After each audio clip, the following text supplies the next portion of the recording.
দিদি ভাই?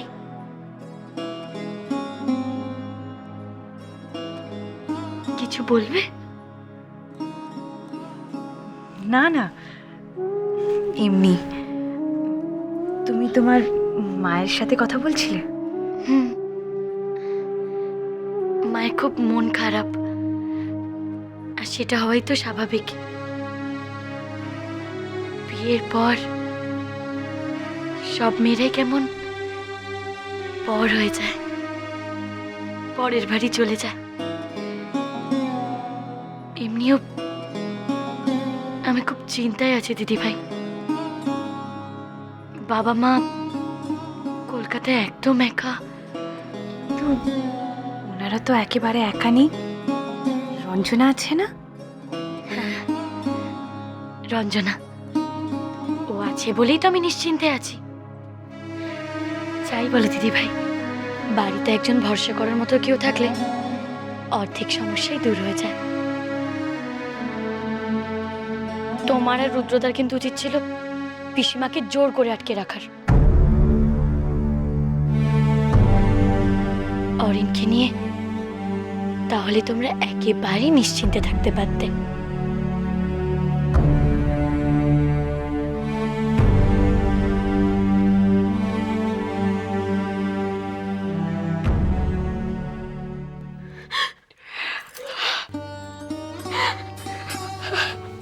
আমি তোমার মা।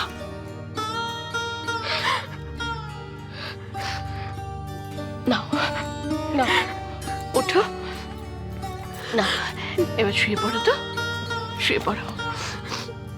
কাল আবার অনেক কাজ আছে, কাল তোমার বউ ভাত বলে কথা। না, শুয়ে পড়ো। এই, সাবধান, একদম সাবধান। শোনো, শোয়ার সময় আর শোয়ার থেকে ওঠার সময় খুব সাবধানে দেখে শুনে শোবে, কেমন? বাচ্চাটা যেন অটবস্টারে না থাকে, মনে থাকবে? না, শো।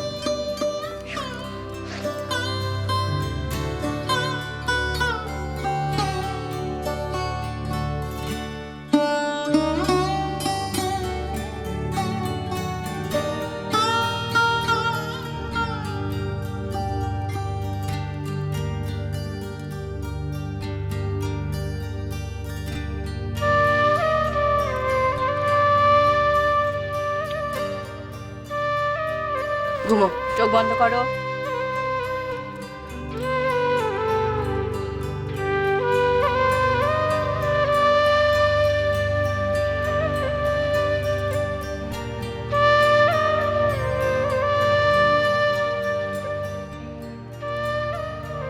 হে ঠাকুর,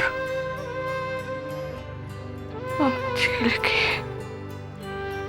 তুমি সুখে রেখো ঠাকুর, মঙ্গল করো।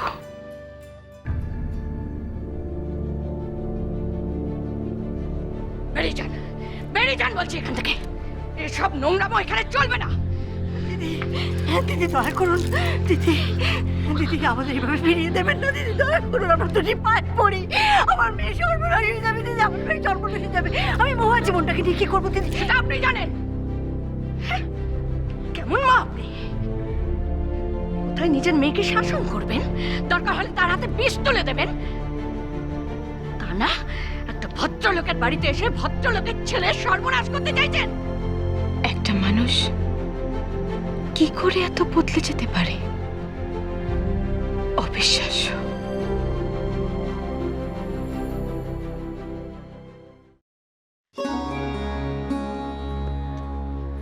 কি গো, কি হয়েছে তোমার বলো তো? রুদ্রদাকে দেখে মনে হলো কিছু একটা হয়েছে, মনের মধ্যে কি যেন একটা চলছিল। আরে বাবা বলোই না, কি গো দিদি ভাই, তোমার আর রুদ্রদার মধ্যে কি কোনো ভুল বোঝাবুঝি হয়েছে?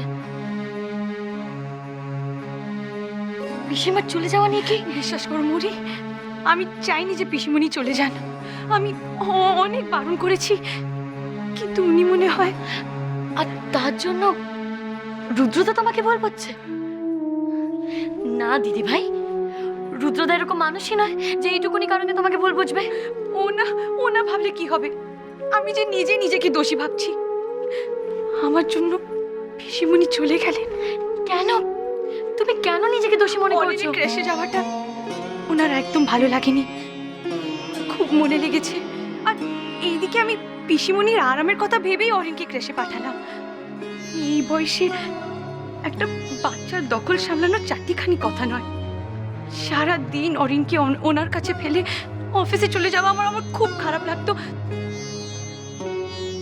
আর শুধু ওনার ভালোর জন্য নয়, অরিনের ভালোর জন্যও আমি ক্রেশের কথা ভেবেছি।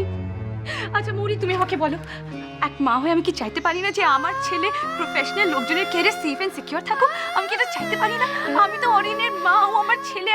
আমি কি এটা চাইতে পারি? তুমি আমি এসো। ভুল করেছি মৌরি, বসো তো এখানে। তুমি আমাকে না, তুমি ভুল করনি। শান্ত হও তুমি। বলছি শোনো, এভাবে তুমি মন খারাপ করো না। নিজেকে দোষী মনে করে কিচ্ছু নেই। হ্যাঁ দিদি ভাই, এক সংসারে থাকলে এরকম ছোটখাটো ভুল বোঝাবুঝি হয়েই থাকে। দেখো, রুদ্রদা ট্যুর থেকে ফিরুক, তারপর তোমরা দুজনে বসে আলোচনা করে সব প্রবলেম সলভ করে নিও। দেখবে সব ঠিক হয়ে যাবে। আমি তোমাকে দেখে অবাক হয়ে ভাবি মৌরি, তুমি কি করে শ্বশুর বাড়ির এতজনের সাথে মানিয়ে নিয়েছো? আর তোমার জন্য তো আমাদের বাড়ির পরিবেশটাই আনফেভারেবল ছিল।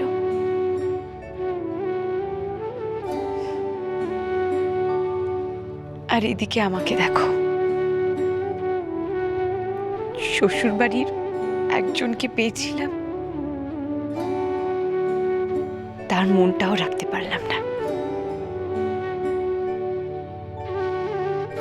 আমি জানি যে রুদ্র আমাকে কিছু বলছে না, কিন্তু পিসিমণির চলে যাওয়ায় ওর মনটা খুব খারাপ হয়েছে মৌরি। দিদি ভাই, আমার মনে হয় রুদ্রদা নিজের মায়ের জায়গাটা পিসিমাকে দিয়েছিলেন। এখন কি হবে মৌরি? কি আবার হবে? আমি তো তোমাদের পিসিমাকে দেখেছি।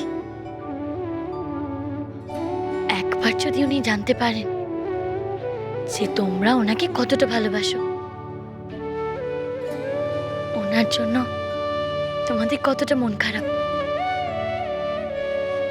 উনি না এসে পারবেনই না মুখ ফিরিয়ে থাকতে।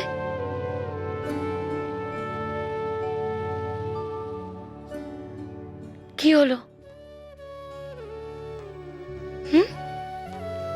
হাঁ করে আমার মুখের দিকে তাকে কি দেখছো?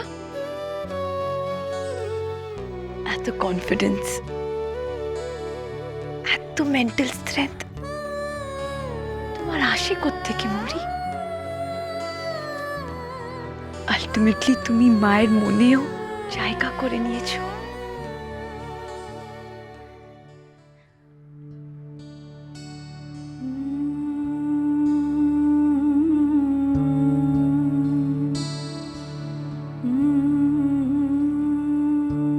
এত কনফিডেন্স, এত মেন্টাল স্ট্রেংথ আসে আমার একটা জায়গা থেকে, ওর ভালোবাসা।